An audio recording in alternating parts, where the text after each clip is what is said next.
Hey my beautiful souls, welcome back to Finding with Jessie, the life coach. So keeping on the theme of mental health, we are going to be discussing depression. And I think it's an important topic because once again, just like anxiety, I just did a video about anxiety, depression usually goes hand in hand, and it usually gets really heightened around the holidays, right? We attribute the holidays to a beautiful, special time with family, with friends, time off. It seems like the best of times, right? People getting together, laughs, fun, love, presents. But for a lot of people, it doesn't feel that way, right? This is the time that it becomes a reminder of the people that we have lost. This is the time that it becomes a reminder for what we don't have, right? The lack mentality sets in, right? And we're still dealing with COVID, so that has impacted people on a great level. And there's a lot of people that are still trying to dig themselves out of whatever type of impact COVID has had on them.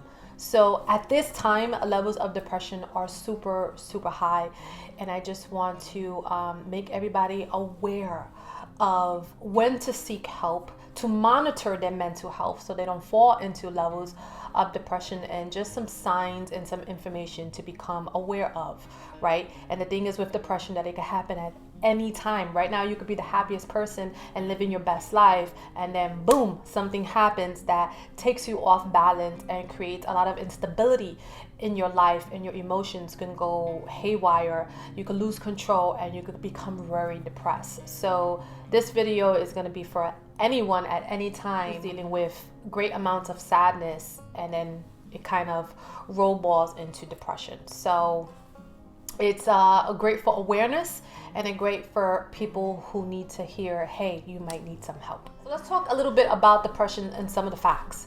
So about 1 of 6 people will experience depression in their lifetime, right? And depression could be anywhere from mild to moderate. There's a spectrum, right? Just like in like all mental illnesses and mental health, there's always a spectrum, right? From like low to high. And one thing that sets depression apart from sadness is the time frame that you've been sad and how great it has impacted your life, right? So basically, to be diagnosed with depression, you have to be in that sadness for about a 2-week frame, and it must represent a change in function for it to be diagnosed as depression. A lot of people confuse sadness with depression, and we throw the word depression around a lot. But sometimes people could be speaking about sadness and they might not be depressed. So that's just some information so you can distinguish for yourself if you feel like you're not sure of what's going on with you. Right? So I'm going to be speaking about the signs of depression and some of the things you would notice in the very beginning, so you could start getting on top of it if this is you. So one of the first things that you will experience with depression is sleeping a lot. So you'll either have trouble sleeping, or you'll have excessive amounts of wanting to sleep, right? Wanting to sleep, not wanting to get out of bed, feeling really fatigued, right? Your body just feeling like, oh. Something else that might happen to you is you might get a lot of body aches, right? You might, from that lack of sleep or sleeping excessively, you're not getting enough exercise. You're not moving, you're not getting around. So you'll start feeling like aches and pains in the body. And it's not only due to the lack of moving around, you're just going to start feeling those aches. Because depression not only affects our emotional state, but it also affects our physical state, our cognitive state, which is our mind. So all elements of us start suffering when we start falling into depression. So on the emotional level, when you start getting into depression, you are going to start feeling helpless. You're going to start feeling hopeless, right? You're going to start feeling like you're losing hope. You're going to start feeling like you can't do anything, right? Like helpless, like I don't know what to do. I can't do it. I don't know where to move, right? Another form of emotional impact that you'll feel is a numbness, right? You'll just feel numb to things. You'll feel very numb to things, as to the point that you become very indifferent, right?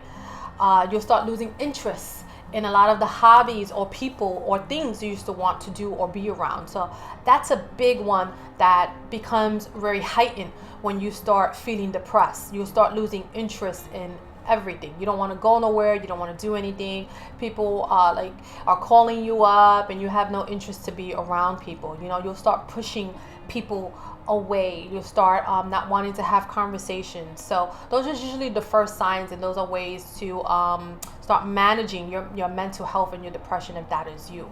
Crying unexpectedly or excessively are big signs of depression, right?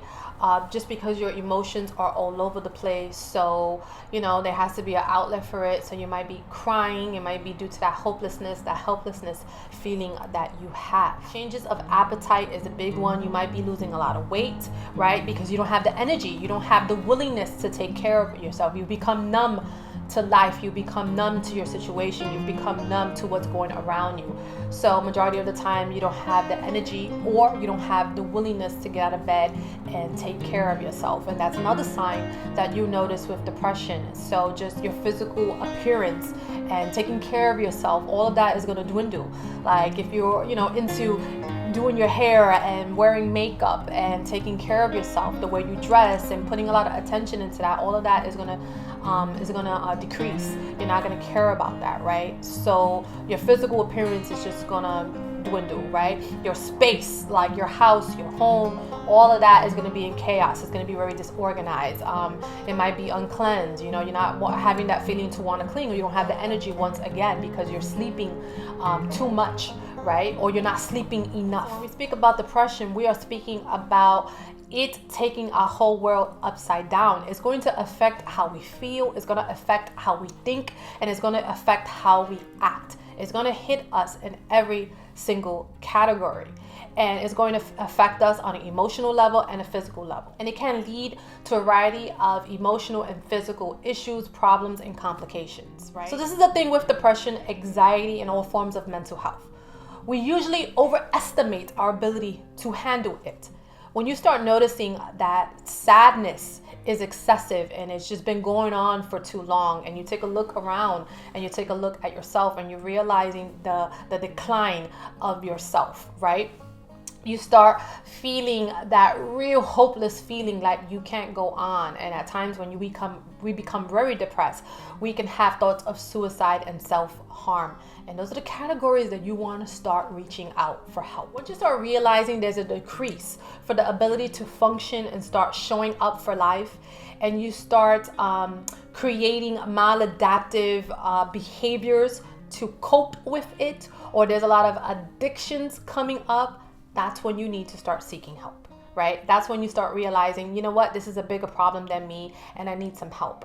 And it's okay to seek help. Like I tell everybody, we always need help at one point or another in our lives. So once again, it's important to monitor your mental health and also to be observant of other people in your circle. When you start noticing some of these signs, you might want to have a little conversation and say like, hey, what's going on? Is everything okay?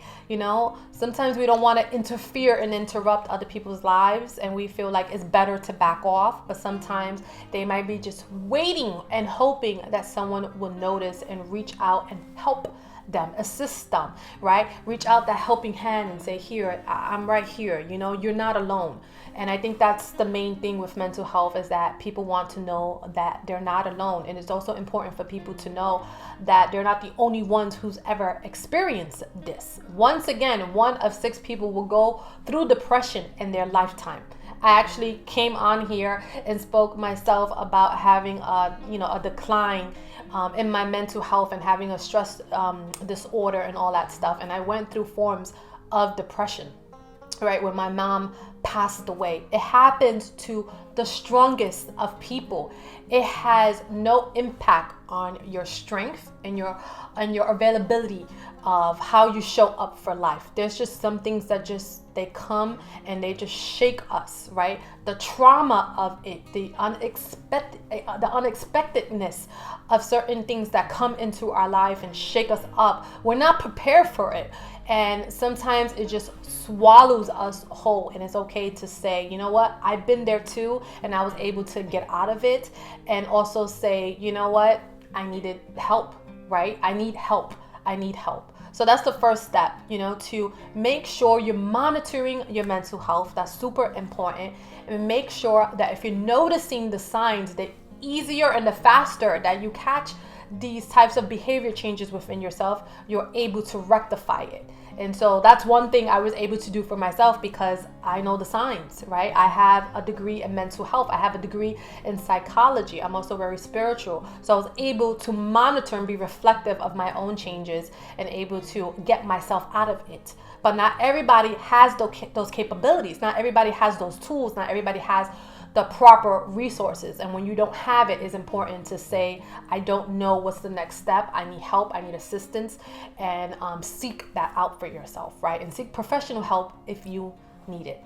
And just remember to just keep a close eye on people in your circle as well. You know, call them up, say, hey, what's going on? You know, I know this time might be heavy for you. How are you feeling? How are you handling? How are you dealing with everything? And just make sure that sometimes when people are depressed, they'll say one thing and they'll do another. So you want to make sure you are looking at patterns. And that also goes for yourself. Make sure you're looking at the patterns. A lot of people want to minimize depression because they don't want to believe that, they see it as almost as a form of weakness, right? Any type of mental health issues people see as a form of weakness, but that's not true. It's not true, right? Our mental gets impacted as well as a physical. You have to think of mental health just like we think of physical health. When we are physically sick, we go to the doctor. When we are physically sick, we take actions to make sure we're putting strain off of that area that's become ill or injured, and we have to self-care and self-love, and part of that is going to seek help and seeking a doctor and seeking expertise that are able to guide us and get us through it. And it's no different with mental health. Actually, we should put more emphasis on mental health because our mental health and our mental is the first in the lineup in the war of life. That's how I think of it. First comes our mental, and then, you know, our physical follows it.